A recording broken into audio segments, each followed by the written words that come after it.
It's a little bit of country with a hip hop twist. Boot scootin' boogie, move your hips like this. Strong hat out in the stick. And y'all already know how we do it down here. Holla, yeah. If you feeling like I'm feeling, holla, yeah. If you drinking like I'm drinking, holla, yeah. If you feeling up the cup, if you see a bad girl, don't tell her saddle up, shout it, saddle up, saddle up, shout it, saddle up, saddle up, shout it, saddle up, saddle up, shout it, saddle up.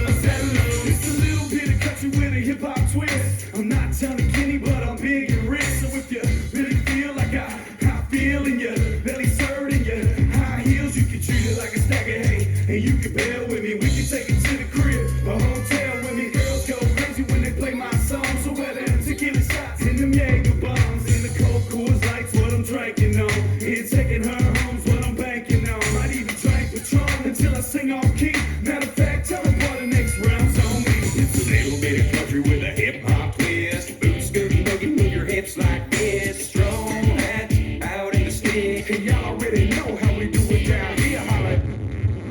Oh, yes. It's that time of the night. It is Wednesday night, saddle up time.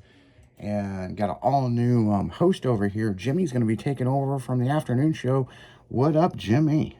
What's going on? Man, you're definitely familiar with the program over here. So. Oh, yeah. Yeah, so you missed the afternoon show yet? Well, yes and no. Yes and no. Yeah. I missed the afternoon show, but I was getting up early to get up there. Yeah. Well, I come in a lot later now. Yeah, a lot later now. Yeah, one day a week, and yeah, so it's a lot easier. Yeah, and as we've told the listeners before, Jimmy's got a lot of health issues going on that.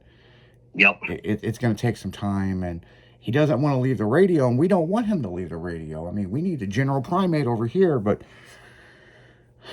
it just got to a point where his health is more important to us than, him stressing every day on work, so. Right. So, he got called in the office, I got fired and rehired.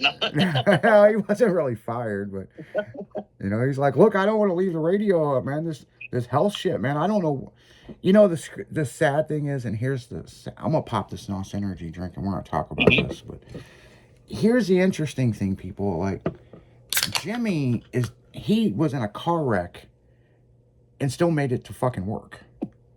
Yep. Okay. Once I got out of the hospital. Yeah. He's like, well, I got to get out of here. I got places to go, man. I mean, hell, he had a heart attack one time and he was supposed to go they were supposed to immediately put him in an ambulance, and he talked him into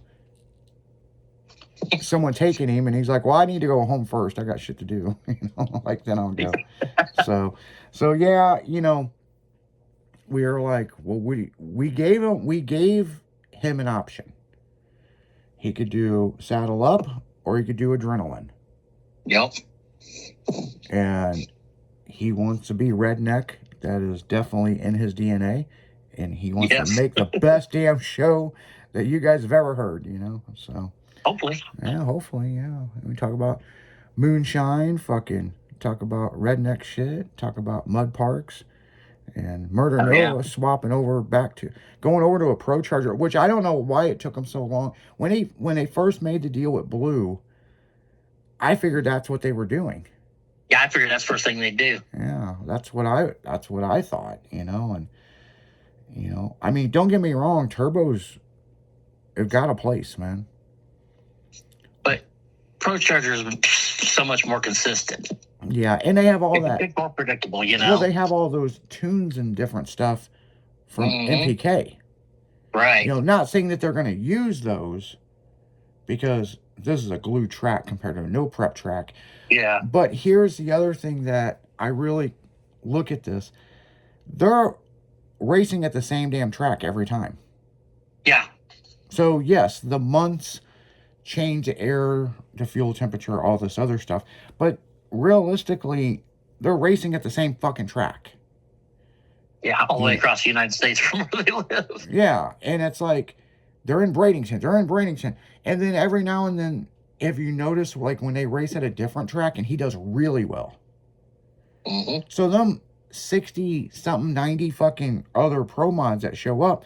They've been racing on the same fucking place. It's like if you went to, let's say that you went to the same skate park religiously. Right. You know every line, every bump, everything.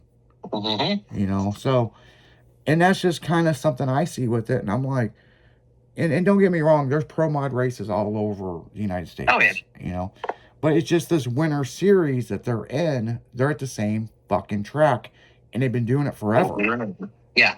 All the old guys are veterans, and Yeah. he's trying to come in and take over, but it's hard. Yeah. I mean, the one, don't get me wrong, we love Sean and Phantom to death. Oh, yeah. But fuck, man, I mean, Kai went out there with a no prep King's car and fucked all of them up. Yep. And, but now he's in a pro mod, and, you know, Sunshine says, everybody is. Sunshine says that they're running faster with the pro mod than the other car. And yeah, maybe that's true, but I think it's the consistency that they need. Right. You know, so, you know, I mean, there's a lot of stuff going on in motorsport news right now. I mean, a lot of stuff. I mean, you know, and we're just ramping up because the season's getting ready to start, you know? Yep. And the bigger question is, who are your listeners going to go with? You're going to go with NHRA or IHRA? You know? Yeah. And so, and the NHRA thing, to me, it's just the class that they put together that goes into their dog and pony show that they're doing anyway. Yeah. You know, you could see the Street Outlaws and this, and this. Well, it's no different than the wheel standing races back in the day, or Nope. the jet cars that they did. You know, that's the other thing. A lot of people, unless you've been to NHRA, an event, they actually have a jet car class. You just never see it on TV. Right. So if you don't see it, then you don't know it exists. Yep. You know, But, you know, the whole IHRA and HRA thing, to me, is like CBS and NBC. yeah. What channel are you going to watch? You know, I mean, it's Yeah. like just a different location, different things, you know. Yeah. Yeah, I feel the same way. I mean, it's like, you know, and one's always trying to top the other one, you know. I mean, you know, for the longest time, unless you went to an event, you didn't know there was 4 different classes for bikes, Nope. you know. Every now and then they'd show a race for the nitro bikes, and you're like, whoa, what's that? Now, back in the 80s, they put all that shit on TV. Yeah, But then it started fading away, you know? Yeah, because of what their advertisers wanted, that their advertisers were on the cars. But no, you're right. In the early 80s, Yeah. you would see a lot more stuff. But then I feel like from, 85, 86, could be in 87, they started streamlining it more and more. Mm-hmm. You know? By the 90s, you only saw so much. Yeah, by the 90s, it was Pro Stock, Top Fuel, and Funny Car. And, Yep. you know, and what's funny is Top Fuel used to be the big dog. Now Funny Cars are the fastest. And, Yes. And I don't, it's within the rules of what they're allowing them to do. Yeah. You know, so I don't know why that twist changed. The other thing is there's only 3 bodies to Funny Cars, and it's just like the stock car stuff. Like we were talking about this on the afternoon show months ago. I didn't know that would you tell me there's only 2 body designs or something like that? There's only one. All All they do is it's change the one. decals. They've got one grill, you know, one set of windows, everything. Everything else is just decals on the car.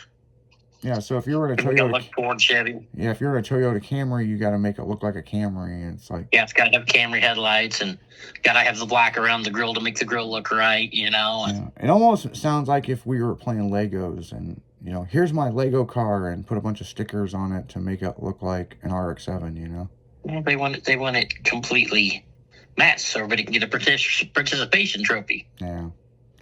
Yeah, the good old participation trophy. You get a trophy. You get a trophy.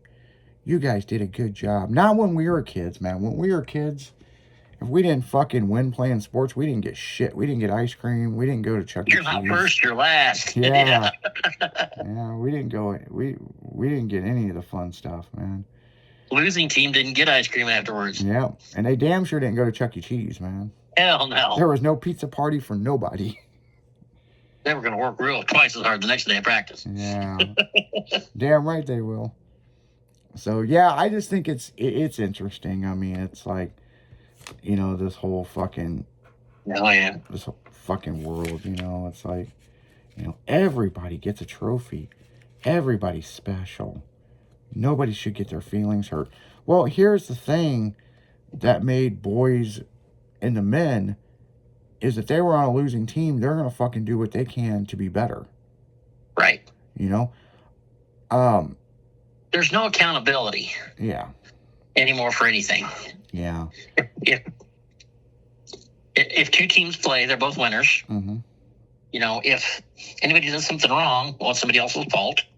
So there's no accountability. These kids know nothing about if you do this is going to happen. Yeah, exactly. So they think they can do whatever the hell they want, say whatever the hell they want to older people because they tell their parents to fuck off. Oh, yeah. My kid would pick his ass about the floor if he told me that, but hey. Yeah, I mean, that's just...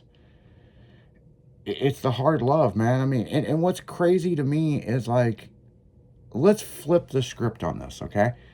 Mm-hmm. So, we've all seen street ball, you know what I'm saying? Right. And that's a huge, huge fucking deal. They put on these big tournaments. Yep. So, the guy that can't go to the NBA because he got hurt or academics or whatever, but he's good. Mm-hmm. And he could be the next LeBron James, right? Yep. Well, what's interesting to me is these guys grew up in a time where either you're first or you're last, and then they put together their street ball teams and they're competing. How do you think that's going to be in the next 10 fucking years with all this comfort fucking shit that everybody should have a trophy? Right. It just amazes me. I mean, it's like, But on that note, guys, we're going to go right back into music. Nothing but pure, unadulterated hip-hop music. No country over here, just a pure hip-hop, man. Yep. So we'll be right back right after this.